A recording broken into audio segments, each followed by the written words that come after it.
चलिए आज का हम लोग का टॉपिक्स है जय प्रक्रम का जो सेकंड पार्ट है श्वसन। इसके पहले हम लोग पोषण के बारे में पढ़े हुए थे। आज हम लोग पढ़ने वाले हैं श्वसन के बारे में। इसके बारे में श्वसन के बारे में। तो श्वसन जो है जनरली श्वसन से मतलब हम लोग निकालते हैं सांस लेना, लेकिन श्वसन का मतलब सांस लेना नहीं होता है। उसके अंदर बहुत सारा प्रक्रिया आ जाता नहीं, बहुत सारे प्रक्रिया को मिला करके हम लोग क्या बोलते हैं, श्वसन बोलते हैं। तो श्वसन किस किस तरह के प्रक्रिया का सम्मिलित नाम है, उस चीज पर हम लोग फोकस करते हैं। श्वसन वह मतलब वह प्रक्रिया है, वैसी प्रक्रिया जिसमें वायु का लेना, उसके बाद वायु मीन्स हमारा तात्पर्य होगा ऑक्सीजन का, तो ऑक्सीजन का लेना, उस ऑक्सीजन का कोशिका में जाना और कोशिका में उपस्थित ग्लूकोज से रिएक्शन करके CO2 और ऊर्जा बनाना तथा उस ऊर्जा का कहीं न कहीं काम पर लगना, इन सभी क्रियाओं को मिला करके हम क्या बोलते हैं, श्वसन। श्वसन से मतलब होता है ऑक्सीजन का लेना, है कि नहीं, फेफड़ा द्वारा ऑक्सीजन का लेना, फिर ऑक्सीजन को पुनः कोशिका में भेजना, कोशिका में उपस्थित ग्लूकोज से रिएक्ट करके CO2 और ऊर्जा का बनना और उस ऊर्जा का कार्य में लगना श्वसन कहलाता है। इन सभी क्रियाओं को मिला करके हम क्या बोलते हैं, श्वसन। तो श्वसन में क्या होता है, हम वायु लेते हैं, वायु मीन्स ऑक्सीजन लेते हैं, वो ऑक्सीजन हमारे फेफड़ा में आता है, फेफड़ा के द्वारा ऑक्सीजन को भेज दिया जाता है कोशिका में, कोशिका में रहता है ग्लूकोज, तो वहां पर वो ग्लूकोज से रिएक्ट करता है और रिएक्शन के फलस्वरूप CO2 बनाता है और एनर्जी बनाता है।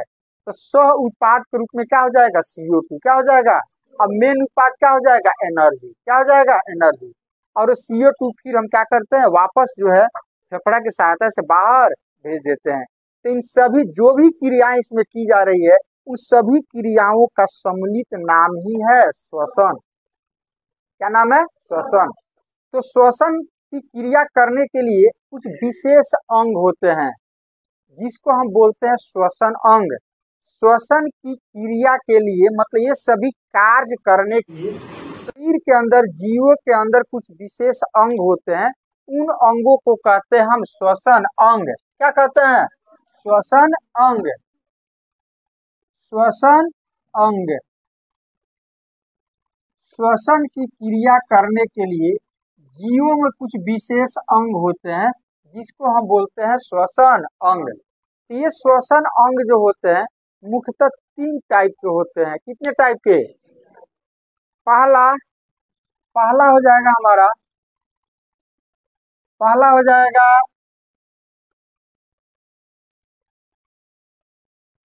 फेफड़ा,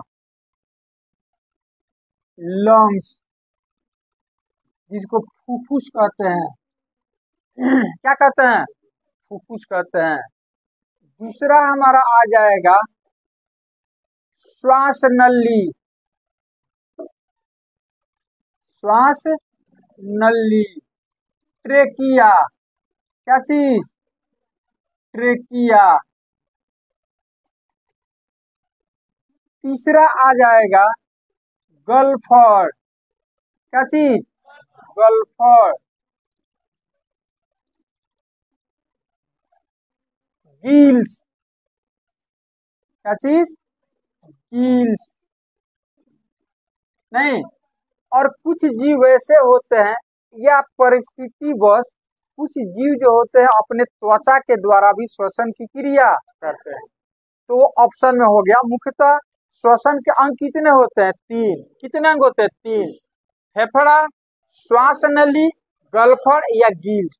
उर्दू में गलफड़ बोला जाता है, इंग्लिश में क्या बोला जाता है, गिल्स नहीं। तो ज्यादा 2 ही नाम से फेमस है।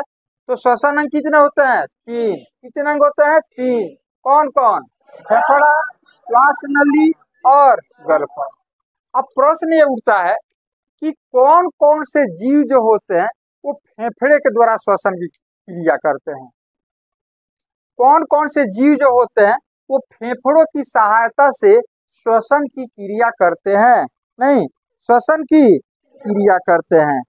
तो इसमें आ जाएगा जितने भी स्तनधारी जीव हैं, मतलब जितने भी जीव हैं, बहुकोशिकीय जीव है, स्तनधारी है, वो सब फेफड़े की सहायता से श्वसन की क्रिया करते हैं। जैसे मानव, तो मानव जो है वो फेफड़ा की सहायता से श्वसन की क्रिया करता है।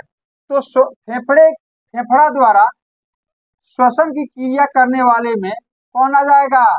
मानव आ जाएगा। कौन आ जाएगा? मानव आ जाएगा। नहीं, मानव, बंदर, हाथी, ये सब आ जाएगा, जितने स्तनधारी है सब आ जाएगा। नहीं, अच्छा, उसके अलावा छिपकली, सर्प, कंची, हाँ, सांप इत्यादि बहुत सारा जीव आ जाएंगे इसके अंदर। नहीं, अच्छा, श्वास नली, ये हो गया श्वास नली। यहाँ पर अभी हम समझाएंगे थोड़ा देर में। ये हो गया श्वास नली, ट्रेकिया।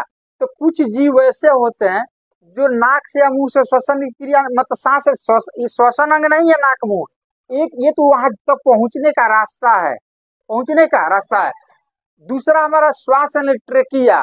तो कीट जो होते हैं, जनरली जो कीट होते हैं ना, वो ट्रेकिया के द्वारा, श्वास नली के द्वारा श्वसन की क्रिया करते हैं। जैसे तेल चट्टा हो गया, क्या हो गया? हाँ, तेल चट्टा हो गया, कुकरोच, नहीं, और छोटे छोटे कीट आ जाएंगे, छोटे छोटे कीट, कीड़े मकोड़े, नहीं, तो वो सब जो होते हैं वो मुंह से नहीं, यहाँ से श्वसन की क्रिया कर लेते हैं, यहाँ से श्वसन की क्रिया, हाँ, यहाँ श्वास नली से यहाँ से श्वसन की क्रिया कर लेते हैं, वो है कि नहीं? अच्छा, उसके बाद से गल्फ और गिल्स, तो गिल्स के द्वारा मछली, क्या चीज? मछलियां जो होती है, झींगा, नहीं, व्हेल मछली, नहीं, डॉल्फिन, ये सब जो होता है, हाँ, मेढक, कौन चीज? मेढक, नहीं, हाँ, ये सब जो है, ये सब गल्फर की सहायता से श्वसन की क्रिया करते हैं, श्वसन की क्रिया करते हैं। अब मेढक जो होता है वो 3 तरह से श्वसन की क्रिया करता है। जब छोटा होता है उसका बचवा सब होता है, तो उस सबका बच्चा जो होता है मछली के जैसा होता है। उसका बच्चा जो होता है मेढक का, वो मछली के जैसा होता है। जैसे गांव वगैरह में कोई एक मछली होती है, एक प्रकार का, है कि नहीं, जो उंगली के जैसा होता है, जिसको हम लोग गरई मछली बोलते हैं। हाँ, तो वो उसी के जैसा होता है, लेकिन उसका मुंडी थोड़ा सा बड़ा होता है, अब पूंछ पतला होता है। तो जब मेढक छोटा रहता है ना, जो छोटा रहता है, जिसको टेडपोल बोलते हैं, क्या बोलते हैं? टेडपोल। तो टेडपोल जो होता है वो लगभग लगभग मछली के आकार का होता है। किस आकार का होता है? मछली के आकार का। तो वो जब पानी में रहता है तो वो अपने श्वसन की क्रिया गल्फर द्वारा करता है, टेडपोल। देखो यहाँ पर मेढक, क्या चीज? मेढक, मेढक का अवस्था टेडपोल, कौन सा? टेडपोल। तो ये श्वसन की क्रिया करता है किसे? गिल्स के द्वारा, गल्फर के द्वारा, कि वो पानी में रहता है।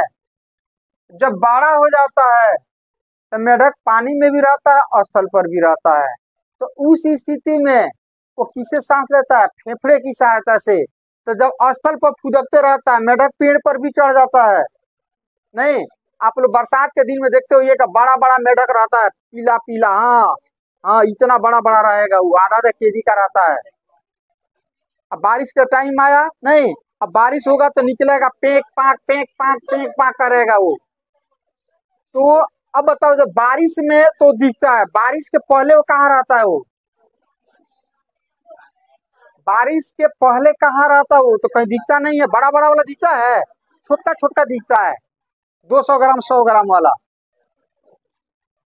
बड़ा वाला बारिश में ही दिखता है, उसके पहले वो कहाँ रहता है? वो मिट्टी के अंदर रहता है। तो जब मेढक मिट्टी के अंदर रहता है तो वो श्वसन की क्रिया अपने त्वचा के द्वारा करता है। किसके द्वारा? क्योंकि मिट्टी के अंदर ऑक्सीजन की मात्रा बहुत कम रहती है, तो उतना ऑक्सीजन वो फेफड़ा से सांस लेगा तो उतना ऑक्सीजन नहीं मिलेगा जिसकी पूर्ति हो सके। इसलिए क्या करता है वो त्वचा से, कि त्वचा उसका त्वचा का एरिया ज्यादा होता है, तो मान लो थोड़ा थोड़ा भी ऑक्सीजन उसको मिलेगा मिट्टी से ऑक्सीजन मिलेगा तो उसका काम क्या हो जाएगा, चल जाएगा। इसलिए मेढक जब जमीन में रहता है, मिट्टी के अंदर रहता है, तो त्वचा से श्वसन क्रिया कर लेता है। स्थल पर रहेगा जमीन पर तो किसके द्वारा, हाँ लंग्स के द्वारा, फेफड़े की सहायता से कर लेता है।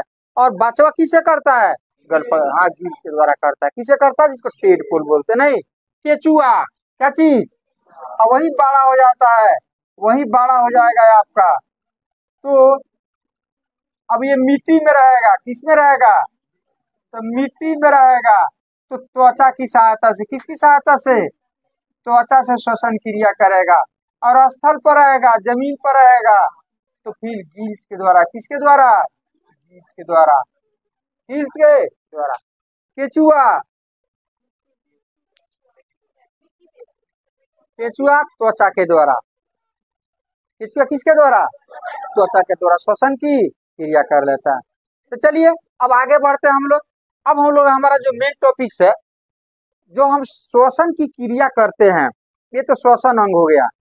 जो श्वसन की क्रिया हम करते हैं तो किस तरह की प्रक्रियाएं होती है, कैसे कैसे क्या होता है हमारे बॉडी के अंदर, उस चीज को हम लोग देखते हैं, उस पर हम लोग फोकस करते हैं। नहीं, इस सबको मिटा देते हैं।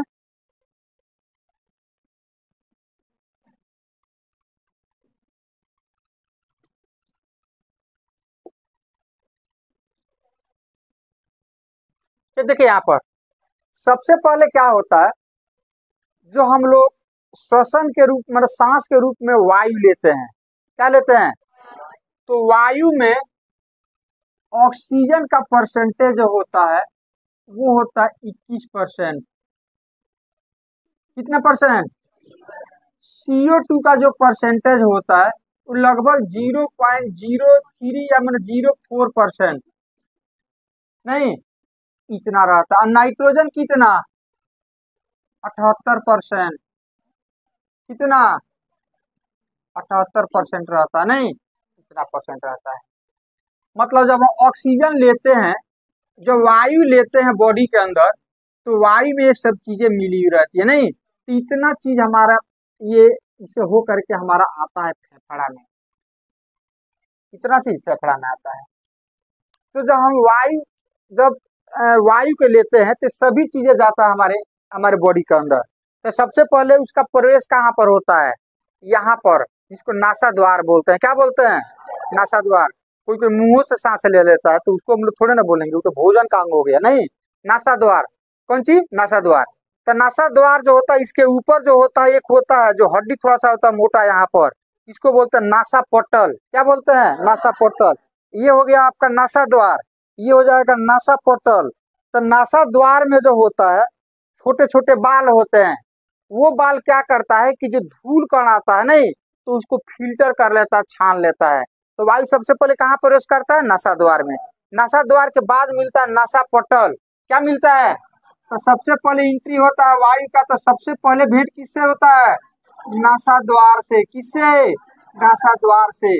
नासा द्वार में क्या होते हैं, छोटे छोटे बाल होते हैं, छोटे छोटे बाल होते हैं। इनका काम कौन सी है, हाँ ये जो गंदगियां रहती है वायु में, धूल कण जो होते हैं उसको फिल्टर कर देता है, साफ करने का काम करता है।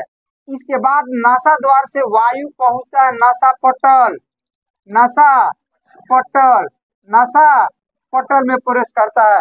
नासा पटल जो होता है एक सॉफ्ट हड्डी के बीच में होता है, छेद होता है, नहीं ये नासा पटल हो गया, सॉफ्ट हड्डी होता है ये वाला, नहीं यहाँ से ऊपर। तो इसके अंदर जो होता है म्यूकस होता है, क्या होता है, एक तरह का तरल पदार्थ होता है, बलगम होता है। तो जो धूल कण उसमें नहीं फिल्टर हो पाता है, तो वो जाकर के उस तरल पदार्थ से चिपक जाता है, क्या हो जाता है, तो नासा पटल से, नासा पटल में जो धूल कण होते हैं वो चिपक जाते हैं। इसमें क्या होता है, म्यूकस, क्या होता है, म्यूकस होता है, मतलब बलगम होता है इसमें, इसमें होता है बलगम, नहीं इसे क्या होता है, इसे क्या होता है, धूल कण से चिपक जाता है, धूल कण चिपक जाता है, धूल कण चिपकता है, इसे चिपक जाता है, चिपक जाता है। अब नासा पटल के बाद अब प्रवेश करता है ग्रसनी। इसके बाद यहाँ के बाद ग्रसनी, तो ग्रसनी आ जाता है यहाँ पर हलक तक, यहाँ तक आ जाता है ग्रसनी, नहीं तो यहाँ पर डायग्राम में आपका दिखाया गया, ये हो गया आपका ये ग्रसनी हो गया, नहीं तो ग्रसनी आता है कंठ में आकर के खुलता है, और कंठ में दो छेद होता है, बताए थे ना, यहाँ से इसके नीचे कंठ के नजदीक जो होता है दो छेद होता है, एक को बोलते हैं हम लोग निगल द्वार, एक को बोलते हैं, हाँ तो निगल द्वार में क्या होता है, इसको इसी से दिखाते हैं, यहाँ कंठ के पास दो छेद होता है। अब यहाँ से, अब देखो मुख से भी आपका भोजन यहाँ से जाता है, मुख से भी ये भोजन जाता है, दोनों आकर के कंठ द्वार के पास जाकर के, ये हवा इधर से आता है, अब भोजन इधर से जाता है, हवा वायु इधर से आता है, भोजन इधर से जाता है। इसको हम कुछ इस तरह से आपको दिखा देते हैं,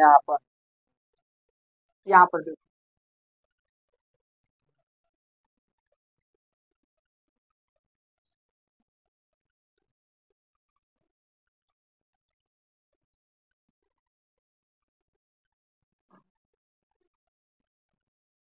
ये ग्रसनी हो गया, क्या हो गया, ग्रसनी, मतलब कि ये ग्रसनी हो गया, ग्रसनी का मतलब हो गया कि वायु भी आ रहा है और भोजन भी आ रहा है, तो वायु को जाना है इधर, वायु को जाना इधर, फेफड़ा में आना है, और भोजन को जाना है इधर, भोजन को जाना इधर, वो जाएगा अमाशय में, कहाँ पर जाएगा, अमाशय में जाएगा, अमाशय में। तो यहाँ पर होता है एपिग्लोटिक्स, एक पटल होता है चमड़े का, ये क्या होता है, पटल होता है, मांस का एक पटल होता है। अब मान लो कि आप सांस ले रहे हो, अब उसको जाना है यहाँ पर, तो एपिग्लोटिक्स इसको आकर के जाम कर देगा इसको, अब इसमें, ताकि आमाशय में नहीं जा सके। अब क्या करोगे, हवा आएगा, वायु आएगा, तो इसे होकर के फेफड़ा में चला जाएगा। जब भोजन करोगे तो भोजन को तो यहाँ पर आना है, तो ये एपिग्लोटिक्स यहाँ पर जाम कर देगा इसको, अब भोजन आपका क्या हो जाएगा, चला जाएगा, अमाशय में चला जाएगा। कहाँ पर चला जाएगा, अमाशय में। तो हमारा नासा जो जो ग्रसनी का आगे जो नासा मतलब कि क्या कहते हैं, श्वास नली होता है, वो आगे होता है, और जो हमारा ग्रास नली जो होता है, जिसे भोजन होकर के अमाशय में जाता है, पीछे होता है, क्या होता है, तो आगे होता है श्वास नली, और पीछे क्या होता है, ग्रास नली, आगे होता है श्वास नली, और पीछे क्या होता है, ग्रास नली। तो फ्रंट वाला हम दिखा रहे हैं, ये क्या हो गया, बैक वाला हो गया, नहीं। इस तरह से एपिग्लोटिक्स जो होता है इस पर क्या करता है, कंट्रोल करता है कि किसको कहाँ भेजना है, कब कहाँ किसको जाना है, नहीं। अब वही कभी कभार क्या होता है कि भाई दबे ऐसा कुछ हो जाता है तो हिचकी आता, नहीं, और नहीं तो मान लो कि ऐसे कुछ कण, चावल के कण यदि यहाँ पर फेफड़ा के नजदीक आ रहे हैं, तो फिर यहाँ से प्रेशर पड़ेगा, अब बैक करेगा, ऊपर जाएगा, जिससे अब नाक वगैरह से क्या करते हैं, फेंक देते हैं, क्या करते हैं, फेंक देते हैं। तो चलिए, तो ये हो गया। अब नासा पटल से कहाँ पर आएगा, ग्रसनी, ग्रसनी से होकर आएगा कंठ, कंठ के नीचे जो होता है ये श्वास नली हो गया, ये क्या हो गया, ये श्वास नली हो गया, जिसको ट्रेकिया बोलते हैं, क्या बोलते हैं। तो ट्रेकिया के चारों ओर जो होता है ना, इस तरह से वलयकार रिंग होता है, वलयकार रिंग होता है, उपास्थि का बना रहता है, मतलब उपास्थि का मतलब होता है, जैसे मान लो कि हम क्या करें, ये नली हो गया, आप जानते हैं कि नली जो होता है वो कोई लोहे का या प्लास्टिक का पाइप नहीं होता, इसके अंदर वो वो मांस का ही होता है, सॉफ्ट होता है, कभी पिचक सकता है, कभी भी फैल सकता है वो, नहीं। तो मान लो कि हम ये सांस ले रहे हैं, सांस ले रहे हैं, तो सांस ले रहे हैं तो ये फैल गया है, इसके अंदर से जाने का ये पाइप हो गया है, ये पिचक सकता है, फैल सकता है। अब सांस ले रहे हैं, वायु के ले रहे हैं, तो वायु ले रहे हैं तो ये फैल गया। अब अचानक ऐसा भी हो सकता है कि जब CO2 निकले तो बात पता चले कि ये पिचक गया, तब न तो CO2 निकल पाएगा और न तो इसके अंदर वायु आ पाएगा, तो फिर हमारा क्या हो जाएगा, तो बस परलोक सिधार हो जाएंगे, नहीं। कोनो बोलेगा स्वर्गवासी, कोनो कुछ बोलेगा, कोनो कुछ बोलेगा, जिसको जैसा है कि नहीं, तो फिर हो जाएंगे स्वर्गवासी। कौन हो जाएंगे, नरकवासी नहीं, नरक कोई बोलता है, सब कोई कहता है स्वर्गवासी, तो हो जाएंगे स्वर्गवासी। तो इसी के सुरक्षा के लिए, इसी के सुरक्षा के लिए ये जो होता है, ये हड्डी, एक तरह का ये हड्डी होता है, और ये हड्डी बहुत सॉफ्ट होता है, जिसको उपास्थि बोला जाता है। जैसे मान लो कि ये कोई चीज है, ये वाला नली हो गया, या पाइप हो गया, इसके ऊपर से हम क्या करते हैं, इस तरह से धागा लपेट देते हैं, इस तरह से क्या लपेट देते हैं। तो सेम यहाँ पर ऐसे ही होता है, यहाँ पर ऐसे ही होता है, ये नली हो गया। इसके ऊपर से सॉफ्ट हड्डी का इस तरह से रिंग बना हुआ है चारों ओर से। इसी रिंग में पाइप अटैच है आपका, मतलब ये श्वास नली कौन सी है, जुड़ा हुआ है। ये सुरक्षा प्रदान करता है। उपास्थि देखो, जैसे कान का हड्डी हो गया, कान का कैसे पापा जी मम्मी को कुछ करते हो तो ऐसे ऐसे कर दो, तो ऐसे ना, तो दर्द होता है ऐसे, ऐसे कस कौट देते होंगे ऐसे, नहीं, तो ये हड्डी ही है। लेकिन और सब हड्डी का अपेक्षा कौन सी है, सॉफ्ट है, मतलब इसको हम बोलेंगे उपास्थि।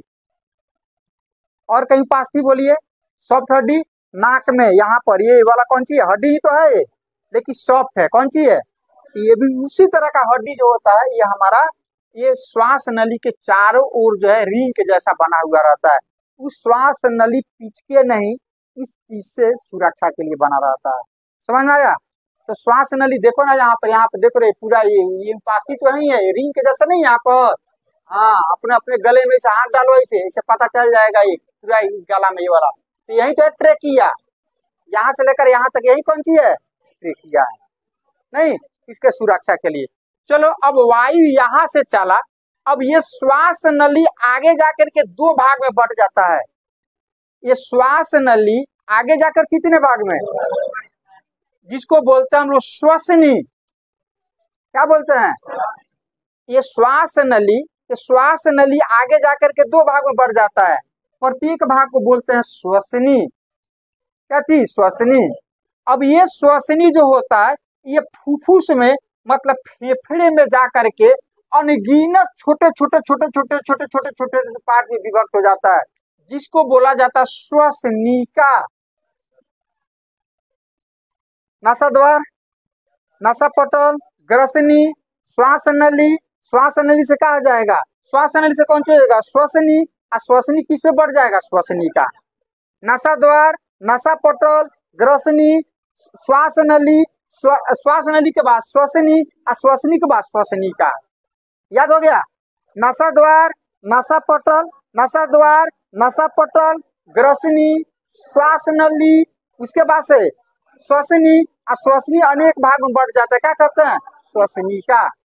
तो श्वास नली दो भाग में, श्वसनी नहीं, दोनों श्वसनी फेफड़ा के अंदर जाता है। तो हमारे शरीर में कितने फेफड़ा होता है, दो, एक इधर और एक इधर, नहीं, लेफ्ट एक राइट, लेफ्ट और ये राइट। तो ये दोनों श्वसनी जाकर के फेफड़ा के अंदर जाकर के खुलता है। तो फेफड़ा में ये श्वसनी कई पार्ट्स में बढ़ जाता है, प्रत्येक को हम लोग बोलते हैं श्वसनिका। क्या बोलते हैं, श्वसनिका बोलते हैं, क्या बोलते हैं। अब ये श्वसनिका जो होता है, इस तरह से फुटबॉल के जैसा इस तरह से संरचनाएं होती है। अब ये मान लो कि ये आपका यहाँ तक आ गया, ये हो गया श्वसनी। अब श्वसनी का एक पार्ट इधर चला जाएगा, कुछ पार्ट इसमें आ जाएगा, कुछ पार्ट इसमें आ जाएगा, इस तरह से ये अनेक ब्रांच में यहाँ से फूट जाता है। इसको हम लोग इस तरह से ये देख रहे हो, ये संरचना ना, इसको हम लोग बोलते हैं वायु कोश या कुपिका। क्या बोलते हैं, इसी में वायु आकर के स्टोर होता है। इस कुपिकाओं की संख्या करोड़ों में होता है। कितना में, करोड़ों में होता है। तो आपसे कोई पूछे कुपिकाओं की संख्या कितनी होती है, तो कुपिकाओं की संख्या करोड़ों में होता है। कुपिकाओं की संख्या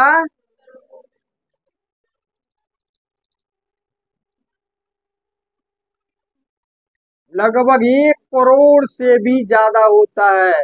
1 करोड़ से ज्यादा होता है, 1 करोड़ से ज्यादा होता है। नहीं, कुपिकाओं की संख्या कितनी होती है, तो श्वसनिका कहाँ पर जाकर खुलता है, कुपिका में। कहाँ पर, तो जो भी आपका वायु आ रहा है वो सब कुपिका में जाकर के स्टोर हो जाएगा, भर जाएगा। इसीलिए इसको वायु कोष्ठ या वायु कोश भी बोला जाता है। तो आपसे कोई पूछे वायु कोश कहाँ पर होता है, फेफड़ा में, वहां पर वायु का क्या होता है, स्टोर होता है। अब यहाँ पर ये सभी गैसें यहाँ पर आकर के स्टोर हो गई। क्या हो गई, अब यहाँ पर क्या होगा, आप ध्यान से देखो, उसका डायग्राम अब अलग बनाते हैं। यहाँ पर तो स्टोर हो गई। अब एक प्रक्रिया हम जान लेते हैं, विसरण का। तो विसरण आप लोग डिफ्यूजन 9th क्लास में पढ़े होइएगा। दो चीजों को आपस में घुल मिल जाने की प्रक्रिया क्या कहलाता है? विसरण कहलाता है। नहीं, जैसे मान लो कि एक गिलास लेते हैं, इसमें हम दूध रखे हुए हैं या इसमें पानी रखे हुए हैं, इसमें हम दूध डाल दें तो क्या होगा? ये सब उजला हो जाएगा, दूध के कलर का व्हाइट हो जाएगा, मिल्की व्हाइट नहीं हो जाएगा। इसका मतलब क्या हो गया? ये पानी के कण और दूध के कण आपस में घुल मिल गए, या इसके अंदर 2-4 बूंद कलर डाल दें ये पानी में तो क्या हो जाएगा? मान लो ब्लू डालेंगे तो ब्लू हो जाएगा, मतलब इसके कण इस पानी के कण के अंदर क्या हुए? घुल मिल गए। इस प्रक्रिया को हम लोग बोलते हैं विसरण। क्या बोलते हैं? विसरण। अब आपका वायु कहाँ पर आ चुका है? वायु कहाँ पर आ चुका है? कुपिका में आ चुका है। वायु कहाँ पर आ चुका है? कुपिका के अंदर आ चुका है। फेफड़ा में कुपिका होता है, कुपिका। ये फेफड़ा जो होता है दोहरी झिल्ली के द्वारा घिरा हुआ रहता है। तो एग्जाम में आता है कि फेफड़ा में कितनी झिल्ली होती है, मतलब कितनी झिल्ली से घिरा हुआ रहता है? तो 2 झिल्ली से, इसीलिए उसको दोहरी झिल्ली से घिरा हुआ कहते हैं। अब ध्यान दो यहाँ पर एक कुपिका का हम डायग्राम यहाँ पर बना देते हैं। ये वाला कुपिका हो गया, इसी में आपका O2 भी है, अच्छा इसी में आपका CO2 भी है, इसी में नाइट्रोजन भी है। सब आकर के यहाँ पे स्टोर हो गया, सब आकर के स्टोर हो गया, यहाँ पे स्टोर हो गया है। ठीक है। अब इसके चारों ओर जो है ब्लड वाला नसों का जाल रहता है। कुपिका के चारों ओर, जैसे मान लो कि ये आपका हो गया कुपिका, ये कौन सी हो गया? कुपिका हो गया। अब इसके ऊपर से हम क्या करते हैं? इस तरह से धागा लपेट देते हैं, इस तरह से। तब धागा मत समझो ये कुपिका हो गया, नहीं। इसके ऊपर धागा का मतलब हो गया कि ये नसों का जाल है, इसमें ब्लड दौड़ता है। तो ब्लड वाला ये नस है, रुधिर नलिकाएं है पतला पतला, तो इसके ऊपर हम धागा लपेट दें, नहीं मतलब इसके ऊपर से नस दौड़ा दे रहे हैं, तो इसके अगल बगल से ब्लड दौड़ रहा है। अब होता क्या है? इसके अंदर कौन सी है? इसके अंदर कौन सी है? वायु। इसके अंदर कौन सी है? इसके ऊपर से क्या दौड़ रहा है? ब्लड। तो ब्लड में क्या होता है? हेमोग्लोबिन। ब्लड में क्या होता है? हेमोग्लोबिन। तो हेमोग्लोबिन का सबसे प्यारा फास्ट फ्रेंड होता है ऑक्सीजन। हेमोग्लोबिन का बेस्ट फ्रेंड कौन होता है? और उससे भी बेस्ट फ्रेंड होता है कार्बन मोनोऑक्साइड। तो कार्बन मोनोऑक्साइड जो सिगरेट वगैरह का धुआं वगैरह होता है, प्रदूषण होता है, नहीं उस समय कार्बन मोनोऑक्साइड निकलता है। तो कार्बन मोनोऑक्साइड यदि जाएगा तो चलो उसकी बाद में बात करेंगे। तो सबसे इसका प्रिय कौन होता है? हेमोग्लोबिन का ऑक्सीजन। तो ऑक्सीजन, इसके अंदर तो ऑक्सीजन भी है, तो ये हेमोग्लोबिन जो इसके ऊपर से नस में दौड़ रहा है ब्लड के साथ, तो हेमोग्लोबिन देखेगा अरे इधर तो ऑक्सीजन है, तो ये ऑक्सीजन जो है विसरण के द्वारा ये आ जाएगा नस के अंदर, मतलब ब्लड में आकर के मिल जाएगा। किसके द्वारा? विसरण के द्वारा। किसके द्वारा? मतलब ये जो है ये स्किन का परत है कुपिका का, इसके अंदर है वायु। कौन सी है? तो वायु में बहुत सारा गैसें होती है, इसके ऊपर से हम धागा मतलब नसों का जाल है जिसे ब्लड दौड़ रहा है। ब्लड में क्या होता है? हेमोग्लोबिन। तो हेमोग्लोबिन होता है, तो ये वायु में जो ऑक्सीजन है वो ऑक्सीजन जो होता है विसरण के कारण, मतलब इसे समझो कि रिलीज करके वो आकर के ब्लड में मिल जाता है। मतलब हेमोग्लोबिन क्या करता है? ऑक्सीजन को ले लेता है, अब बाकी को क्या करता है? छोड़ देता है। तो फिर ये बाकी जो है ये CO2 N2 जो है फिर ये बाहर क्या हो जाता है? निकल जाता है। अब ब्लड के साथ कौन मिल गया? तो ब्लड के साथ ऑक्सीजन मिल करके बना देता है ऑक्सी हेमोग्लोबिन। क्या बना देता है? Oxy haemoglobin. तब यहाँ पर ये नसों का जाल इसके अगल बगल से दौड़ा हुआ है, इसमें कौन सी है? ब्लड है। कौन सी है? ब्लड है। और ब्लड में होता है हेमोग्लोबिन। क्या होता है? Haemoglobin Hb। ये ऑक्सीजन से रिएक्ट कर लेगा, रिएक्ट करके बना जाएगा ऑक्सी हेमोग्लोबिन। ऑक्सी हेमोग्लोबिन बना देगा, नहीं मतलब ऑक्सीजनित ब्लड हो गया ये। मतलब अब यहाँ पर ब्लड में क्या मिल गया? ऑक्सीजन। अब यहाँ पर ब्लड का जो कलर हो जाएगा ब्राइट रेड हो जाएगा। ब्राइट मतलब चमकीला, चमकेगा, रेड तो होगा ही, चमकेगा, इसीलिए इसको बोलते हैं ऑक्सीजनित। ऑक्सीजनित ब्लड बोलते हैं, नहीं, या ऑक्सी हेमोग्लोबिन क्या बोलते हैं। अब ये ब्लड क्या करेगा? ऑक्सीजन को लेकर के जाएगा। अब ये चला जाएगा कोशिका में। कहाँ पर जाएगा? कोशिका में, जहां जहां ये पूरे बॉडी जो कोशिका से मिलकर के बना है, नहीं।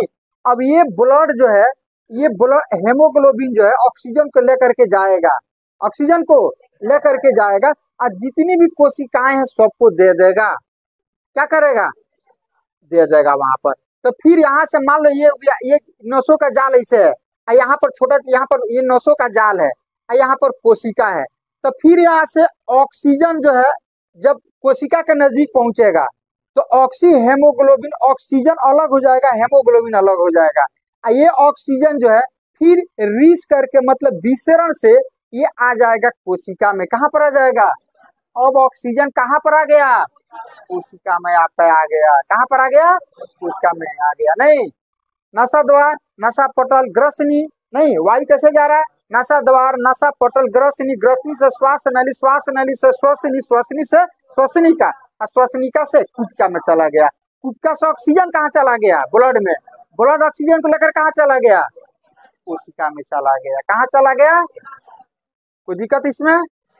अब कोशिका का काम अब यहाँ पर पड़ेगा कि कोशिका आप देखते हैं क्या क्या करता है। कोशिका देखते हैं क्या क्या करता है यहाँ पर। अब कोशिका जो होता है, कोशिका में बहुत सारे पार्ट्स होते हैं, तो जिसमें दो पार्ट्स जो होते हैं इसमें अच्छा रोल निभाते हैं। ये सब प्रक्रिया एंजाइम की उपस्थिति में होता है। किसके उपस्थिति में? एंजाइम की उपस्थिति में। तो कोशिका में दो चीज को ध्यान रखना हमको। पहला, एक होता है जीव द्रव्य, जिसको कोशिका द्रव्य भी कहते हैं, पानी के जैसा होता है। जीव द्रव्य, जीव द्रव्य या कोशिका द्रव्य। मान लो यहाँ पर ये कोशिका हो गया, ये क्या हो गया? कोशिका हो गया, सेल हो गया। ये है कोशिका जिसको हम सेल कहेंगे, नहीं। यहाँ पर हो गया माइटोकॉन्ड्रिया, ये हो गया आपका, ये हो गया कोशिका द्रव्य या जीव द्रव्य, कोशिका द्रव्य, नहीं। ये है आपका माइटोकॉन्ड्रिया, माइटोकॉन्ड्रिया,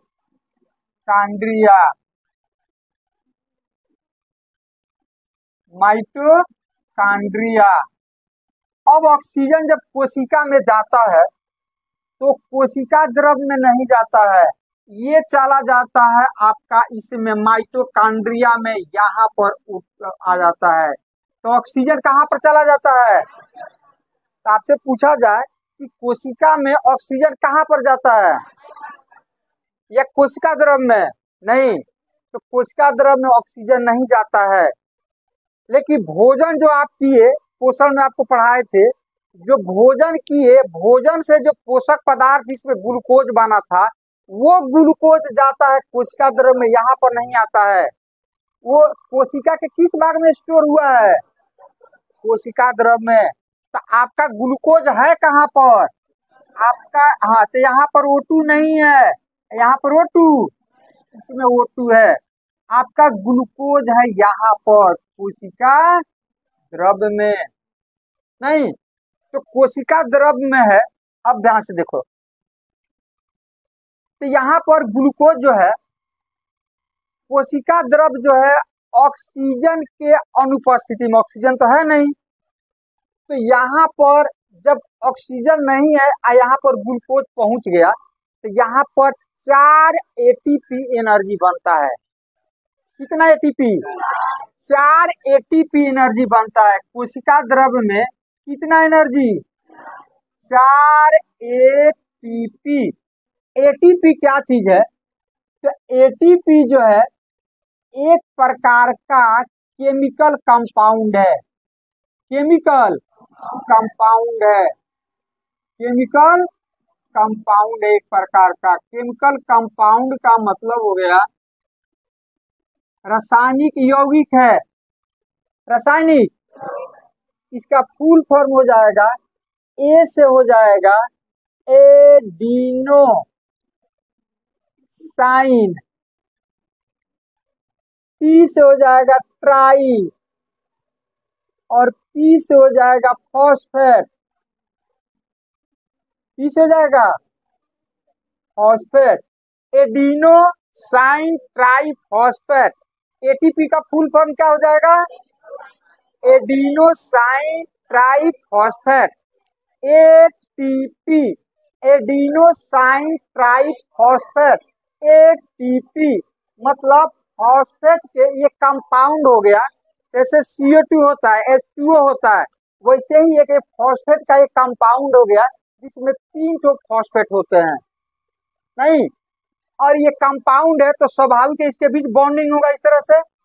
इसी बॉन्डिंग के अंदर जो होता है ना, वो एनर्जी होता है, जो केमिकल एनर्जी बताए थे ना भोजन के दौरान, जो ग्लूकोज के बॉन्डिंग के अंदर जो एनर्जी होता है, केमिकल एनर्जी, तो वही एनर्जी इस एटीपी के बॉन्डिंग में जाकर के छुप जाता है।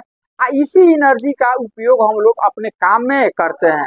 तो ग्लूकोज में जो एनर्जी रहता है, उस एनर्जी का हमारे बॉडी के अंदर उतना कैपेसिटी नहीं रहता है, उससे वो एनर्जी निकाल सके। उसको एनर्जी निकालने के लिए इसको एटीपी में बदलना पड़ेगा। किसे बदलना पड़ेगा? एटीपी में बदलना पड़ेगा, नहीं। तो कोशिका द्रव में क्या होता है, ऑक्सीजन नहीं रहता, तो ऑक्सीजन के अनुपस्थिति में 4 एटीपी, मतलब 4 तो इस तरह से मानो कि इस तरह का छोटे छोटे जो गेंद के रूप में, एक गेंद 1 एटीपी, 2 गेंद 2 एटीपी, 4 गेंद 4 एटीपी। तो एक एटीपी को यदि ब्लास्ट करोगे, फोड़ोगे, तो एक एटीपी से आपको एनर्जी जो निकलेगा वो 7300 से लेकर के 7500 कैलोरी, क्या चीज? कैलोरी आपका एनर्जी मिलेगा एक एटीपी। देखो छोटा छोटा बच्चा वो सब आज दीपावली के टाइम में ऐसे मारता, ऐसे आवाज करता है, बूम बूम करता है ना, ऐसे छोटा छोटा रहता है, तो बस वही उसी तरह के एटीपी छोटा छोटा पैकेट समझो। और हमारा सेल जो है ना, कोशिका जो है ना, उसको समझो छोटा बच्चा। तो उससे फोड़ने के लिए ग्लूकोज बड़ा बम हो गया, बड़ा वाला, ये कौन सी हो गया? छोटा वाला। तो हमारा सेल जो है ना, वो छोटा बच्चा है, तो छोटा बच्चा कभी बड़ा वाला बम को फोड़ पाएगा? उसको फोड़ने के लिए छोटा वाला बम चाहिए, तो यही छोटा वाला बम एटीपी है। इसमें क्या रहता है? एनर्जी। नहीं, जब जरूरत पड़ेगा तो क्या करेगा? इसे मारेगा, बूम से करेगा, एनर्जी इतना निकल जाएगा, काम अपना क्या करेगा? चला लेगा। अब वही बड़ा ग्लूकोज में भी एनर्जी रहता है, लेकिन उसको वो नहीं फोड़ पाएगा, मतलब वहां से एनर्जी हमारा बॉडी नहीं निकाल पाएगा। इसीलिए ग्लूकोज से हमको एटीपी में कन्वर्ट करना पड़ेगा। ये काम कौन करता है? अब देखते हैं आगे कौन करता है। तो हमारा भोजन कहाँ पहुंचा हुआ है ना? कोशिका द्रव में कहाँ पहुंचा हुआ है? अच्छा, यहाँ पर 4 एटीपी एनर्जी बन चुका है, इसके पास 4 एटीपी एनर्जी है। अब ये क्या करेगा, ये कोशिका द्रव क्या करेगा, 2 एटीपी एनर्जी से इस ग्लूकोज को तोड़ देगा पाइरुवेट में। किसमें तोड़ देगा? पाइरुवेट में तोड़ेगा। अब यहाँ पर हम लिख रहे हैं, ग्लूकोज जो होता है, ग्लूकोज का सूत्र होता है C6H12O6, नहीं। अब ये ग्लूकोज को, हाँ 12 C6, ये वाला ना, C6H12O6, नहीं। अब ये क्या होगा, इसमें इसका 2 एटीपी एनर्जी जो है, इसको तोड़ने में खर्चा हो जाएगा। तब ये ग्लूकोज का एक अणु टूटेगा तो पाइरुवेट का 2 अणु बनेगा। 2 पाइरुवेट का सूत्र होता है C3H4O3। ये पाइरुविक एसिड या पाइरुवेट हो गया। क्या हो गया? पाइरुवेट हो गया। तो जीव द्रव में, कोशिका द्रव में क्या होता है, ग्लूकोज को तोड़ा जाता है पाइरुवेट में। एक ग्लूकोज को तोड़ने पर कितना पाइरुवेट? 2 पाइरुवेट मिलता है, नहीं। और एक पाइरुवेट के अंदर 18 एटीपी एनर्जी होता है। तो कैसे पाइरुवेट बनाए ग्लूकोज से? तो कितना हो गया एनर्जी, 36 एटीपी हो गया। एक देखो यहाँ पर, एक पाइरुवेट में, एक पाइरुवेट में 18 एटीपी एनर्जी होता है, नहीं तो टोटल कितना पाइरुवेट है, तो दो ठो पाइरुवेट का यदि हम तोड़ेंगे तो कितना जाएगा, 18 प्लस 18, तो दो पाइरुवेट में हो जाएगा 18 प्लस 18 बराबर 36 एटीपी हो जाएगा। नहीं, अब ये पाइरुवेट में बदल चुका। अब इसके जो बॉन्डिंग है ना, तो एक पाइरुवेट के अंदर 18 एटीपी, मतलब एक तो पाइरुवेट को हम तोड़ेंगे तो हमको 18 एटीपी एनर्जी मिलेगा, लेकिन हमारा बॉडी इसको तोड़ ही नहीं पाएगा, इसे एटीपी निकाल ही नहीं पाएगा। तो ये कोशिका द्रव कहता है अब हमारे पास इसे ज्यादा क्षमता नहीं है। अब ये कहता माइटोकांड्रिया तुम सल्टो, अब इससे नहीं, अब हमारे पास इसे एनर्जी निकालने का उपाय नहीं है। अब ये पाइरुवेट, दो ठो पाइरुवेट चला जाता है माइटोकांड्रिया के पास, इसके पास कौन सी है, ऑक्सीजन। तो माइटोकांड्रिया कहता है इसको हम, पाइरुवेट को हम ग्लूकोज में बदलेंगे। कब, जब हमारे पास 38 एटीपी एनर्जी होगा तब। ये कहता है कि 36 तो दो ठो पाइरुवेट हम भेज रहे हैं तो 36 तो हो ही जाएगा ना। ये कहता है कि हमको चाहिए कितना, 38 ना हम बोले हैं, कि दो आएगा तो 36 एटीपी ना होगा, तो दो तो कम पड़ जा रहा है। तभी कहेगा कि दो ठो हमारे पास जो एक्स्ट्रा है, दो ठो तो इसको तोड़ने में खर्चा हो गया। 4 एटीपी में 2 एटीपी तो इसके पास अभी बचा है ना, 2 एटीपी तो इसको खर्च हो गया इसको तोड़ने में, इसको कौन सी करने में, ये 2 एटीपी बचा हुआ है। तो कहेगा कि जा 2 एटीपी और हम अपना दे देते हैं। अब इसके पास कितना हो गया, अब 38 एटीपी होगा, तो इस पाइरुवेट को बदल देगा ग्लूकोज में। किसे बदल देगा, ग्लूकोज में बदल देगा। तो माइटोकांड्रिया में ये पाइरुवेट किस में कन्वर्ट हो जाता है, पाइरुवेट किस में कन्वर्ट हो जाता है, ग्लूकोज में कन्वर्ट हो जाता है। किस में कन्वर्ट हो जाता है, ग्लूकोज में कन्वर्ट हो जाता है। और एक ग्लूकोज को तोड़ोगे तो कितना एनर्जी मिलेगा, अब 38, अरे 38 एटीपी ने एनर्जी से तोड़ा इसको, मतलब इसके पास कितना एनर्जी आ गया, 38 एटीपी आ गया ग्लूकोज को। मतलब और ग्लूकोज को हम विस्फोट करेंगे तो कितना एनर्जी मिलेगा, 38 एटीपी मिला। कितना, तो तुम कहोगे सर भोजन में तो ग्लूकोज गया ही था, तो फिर यहाँ भी ग्लूकोज आप कह रहे हैं कि बनेगा। भोजन में तो ग्लूकोज गया था ना, खाना खाए थे तो फिर क्या झंझट है कि फिर यहाँ पर ग्लूकोज बना, ग्लूकोज को तोड़े या फिर ग्लूकोज बना रहे हैं। यहाँ पर, यहाँ ग्लूकोज को तोड़े हैं, अब फिर यहाँ पर ग्लूकोज बना रहे हैं। नहीं, तो देखो इसका जो ग्लूकोज है ना भोजन का, वो ग्लूकोज बहुत हार्ड होता है, उसको हमारा बॉडी नहीं पचा पाएगा। तो अपने हिसाब से वो ग्लूकोज में तोड़ता है ताकि उसको आसानी से वहां से एनर्जी हम क्या करें, निकाल सके। इसीलिए वो हार्ड ग्लूकोज को जो नहीं पचा पाएगा उसको तोड़ता है पाइरुवेट में। अब पाइरुवेट को माइटोकांड्रिया किसमें तोड़ देता है, ग्लूकोज में। अब इस ग्लूकोज को हम आसानी से क्या कर सकते हैं, तोड़ सकते हैं। नहीं, अभी ग्लूकोज में कन्वर्ट हो गया, कहाँ पर आकर के, अब यहाँ पर ऑक्सीजन आकर के रुका हुआ है। जैसे ग्लूकोज में पाइरुवेट टूटेगा तो ऑक्सीजन तुरंत आकर के इसे रिएक्ट कर जाएगा। क्या कर जाएगा, रिएक्ट कर जाएगा। रिएक्ट करेगा तो ये बन जाएगा C6H12O6 प्लस ऑक्सीजन, दोनों रिएक्ट करेगा। एंजाइम की उपस्थिति में सब काम होता है। नहीं, तो ये बन जाएगा आपका CO2 प्लस H2O, जल भी बनता है, अब प्लस एनर्जी क्या बनता है, मतलब ATP बन जाता है यहाँ पर। अब ये फाइनली ग्लूकोज बदल गया किस में, ATP में। अब इस ATP को हम क्या कर सकते हैं, हमारा कोशिका तोड़ सकते हैं, यहाँ से एनर्जी क्या कर सकता है, निकाल सकता है। नहीं, तो फिर ग्लूकोज में बदला, ग्लूकोज में बदलेगा तो ऑक्सीजन रिएक्ट करेगा, ऑक्सीजन रिएक्ट करके किसमें कन्वर्ट करेगा, ATP में। अब ये ATP गुच्छा के रूप में जगह जगह हमारे कोशिका में स्टोर हो जाता है। जरूरत है एक ATP तोड़ेगा तो क्या कितना एनर्जी मिलेगा इसको, 70 से 75, इतना कैलोरी एनर्जी हमको मिल जाएगा, इतना एनर्जी मिल जाएगा। नहीं, अब एटीपी से ये एनर्जी जो होता है, जब फॉस्फेट होता है ना, उसके बॉन्डिंग में रहता है, तो एटीपी से एक ठो मान लो कि फॉस्फेट निकल गया, एटीपी से एक फॉस्फेट निकल गया, क्या निकल गया, एक फॉस्फेट निकल जाएगा, एक फॉस्फेट निकल जाएगा, तो ये बन जाएगा एडीपी। क्या है, एडिनोसाइन डाइफॉस्फेट। और ट्राई से एक निकल गया तो डाई न बचेगा, दो ही न बचेगा।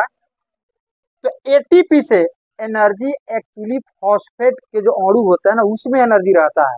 तो मान लो कि हम काम कर रहे हैं तो एक फॉस्फेट निकल जाएगा, जरूरत के हिसाब से निकल जाएगा, तो एक फॉस्फेट निकलेगा तो ट्राई से क्या हो गया, डाई, तो एटीपी से बन गया एडीपी।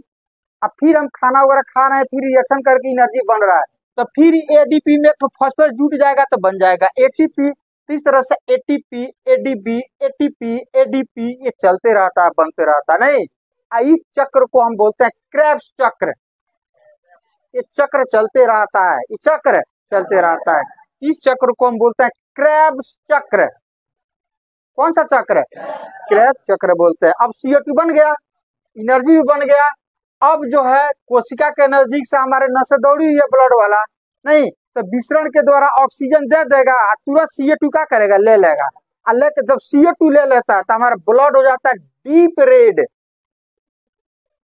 डीप रेड हो जाता है, मतलब गाढ़ा लाल हो जाता है।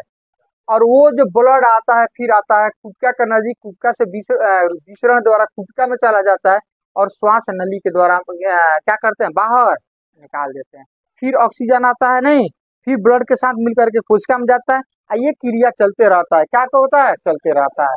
इस तरह से हमको एनर्जी मिलते रहता है, एनर्जी मिलते रहता है। नहीं, अब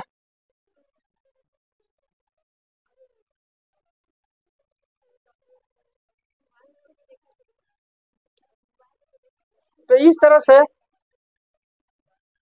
हमारा श्वसन की क्रियाएं जो होती है बॉडी के अंदर होती है। नहीं, नसा द्वार, नसा पटल। नहीं, अब एक चीज बताओ, जो ऑक्सीजन हम छोड़ते हैं, अब तुम कहोगे सर जितना ऑक्सीजन जाता है, जैसे वायु ले रहे हैं तो ऑक्सीजन भी है, तो सारा का सारा ऑक्सीजन जो है वो कोशिका में चला जाता है, कोशिका से ब्लड में चला जाता है, नहीं, मात्र कितना 14 6-7% जो ऑक्सीजन ही ब्लड ले पाता है, बाकी को लौटा देता है। बाकी को मतलब जब सांस लेते हैं तो हमारे बॉडी के अंदर इतना परसेंट आता है, और जब सांस छोड़ते हैं तो ऑक्सीजन हमारे बॉडी से बाहर जाता है लगभग 14%। कितना, अच्छा, CO2 हमारे बॉडी से बाहर जाता है 4.4%। कितना, तो अब एक चीज बताओ, ऑक्सीजन लिया कितना और छोड़ा कितना, तो बाकी क्यों घट गया, 21% लिया था ना, तो बाकी कहाँ गया, ब्लड में जाकर CO2 बन गया। तो इसे स्पष्ट होता है कि जो ऑक्सीजन हमारे वायु कोश में जाता है, तो सभी ऑक्सीजन ब्लड से नहीं मिलता है, उसका मात्र 6-7% ही ब्लड में जाकर के मिलता है। मतलब 100 किलो ऑक्सीजन ले रहे हो, 100 लीटर ऑक्सीजन ले रहे हो, तो 6-7 लीटर ऑक्सीजन ही ब्लड में जाकर के मिलेगा। बाकी फिर हम सांस के द्वारा बाहर क्या करेंगे, क्या करेंगे, छोड़ देंगे। नहीं, और CO2 की मात्रा बढ़ गया, हमने CO2 लिया था वायु से 0.04% और छोड़ा कितना, तो बढ़ कहाँ से गया, जो रिएक्शन से ये जो CO2 बन रहा है, ये CO2 अब एक्स्ट्रा ना हो गया, तो यही CO2 बढ़ करके हो जाता है 4.4%। तो कितना हम CO2 लेते हैं, 0.04%, और छोड़ते कितना है, तो एक्स्ट्रा कहाँ से आता है, ये कोशिका में जो रिएक्शन होता है माइटोकॉन्ड्रिया में, वहां पर जो CO2 बनता है वही आकर के क्या करता है, बढ़ा देता है। और कुछ हम वाष्प के रूप में भी छोड़ते हैं, नहीं वाष्प के रूप में भी क्या करते, छोड़ते, क्योंकि जल भी बन रहा है। तो सांस लेना, अंदर आना अंतर श्वसन, और छोड़ना वायु श्वसन। सांस को अंदर आना अंतर श्वसन, और छोड़ना वायु श्वसन। लेना अंतर श्वसन, छोड़ना, आई दोनों क्रियाओं को मिला करके बोलते हैं उच्छ्वास। क्या बोलते हैं? उच्छ्वास। आना और जाना, इसको सम्मिलित रूप से क्या बोलते हैं? उच्छ्वास बोलते हैं। क्या बोलते हैं? आना इंस्पायरेशन, जाना एक्सपायरेशन। आना इन प्रवेश करता है नहीं तो इंस्पायरेशन, और छोड़ना तो सांस हम लेते हैं तो क्या होता है?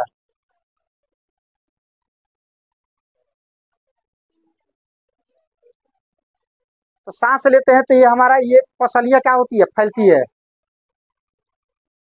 क्या होती है? तो अंतर श्वसन में फैलती है, और सांस छोड़ते हैं तो क्या होता है? सिकुड़ती है नहीं। तो तीन चार अंतर है जो हम आसानी से कर सकते हैं अंतर श्वसन में और वायु श्वसन में।